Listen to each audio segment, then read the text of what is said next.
အချစ်စစ်ကိုရှာဖွေခြင်းအချစ်စစ်ဆိုတာတကယ်ရှိလားဒါမှမဟုတ်ရုပ်ရှင်တွေထဲမှာပဲတွေ့ရတာလားစုံတွဲတွေအတွက်အချစ်စစ်ကိုဘယ်လိုရှာဖွေတည်ဆောက်ကြမလဲဆိုတာဒီဗီဒီယိုလေးမှာပြောပြပေးသွားပါမယ်အချစ်စစ်ရဲ့အခြေခံအုတ်မြစ်ကတော့ပြန်လည်နားလည်မှုပါပဲတယောက်နဲ့တယောက်ရဲ့ခံစားချက်လိုအပ်ချက်တွေကိုဂရုတစိုက်နားထောင်ပေးပါကိုယ့်ရဲ့အတွေးအမြင်တွေကိုလည်းပွင့်ပွင့်လင်းလင်းပြောပြဖို့လိုပါတယ်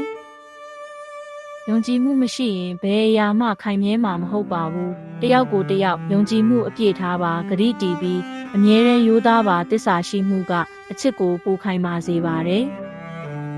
ဘဝမှာအခက်အခဲတွေစိန်ခေါ်မှုတွေအများကြီးရှိပါတယ်အတူတူရင်ဆိုင်ဖြေရှင်းပြီးအတူတူကြီးပြင်းကြပါအောင်မြင်မှုတွေကိုလည်းအတူတူခံစားပြီးပျော်ရွှင်စရာအမှတ်တရတွေကိုဖန်တီးပါတယောက်ရဲ့အိမ်မက်တွေကိုတယောက်ကအားပေးကူညီပါအခက်အခဲတွေကြုံလာတဲ့အခါမှာလည်းအားပေးစကားတွေနဲ့ဖေးမကူညီပါအောင်မြင်တဲ့အခါမှာလည်းဝမ်းမြောက်ဝမ်းသာဂုဏ်ပြုပေးပါ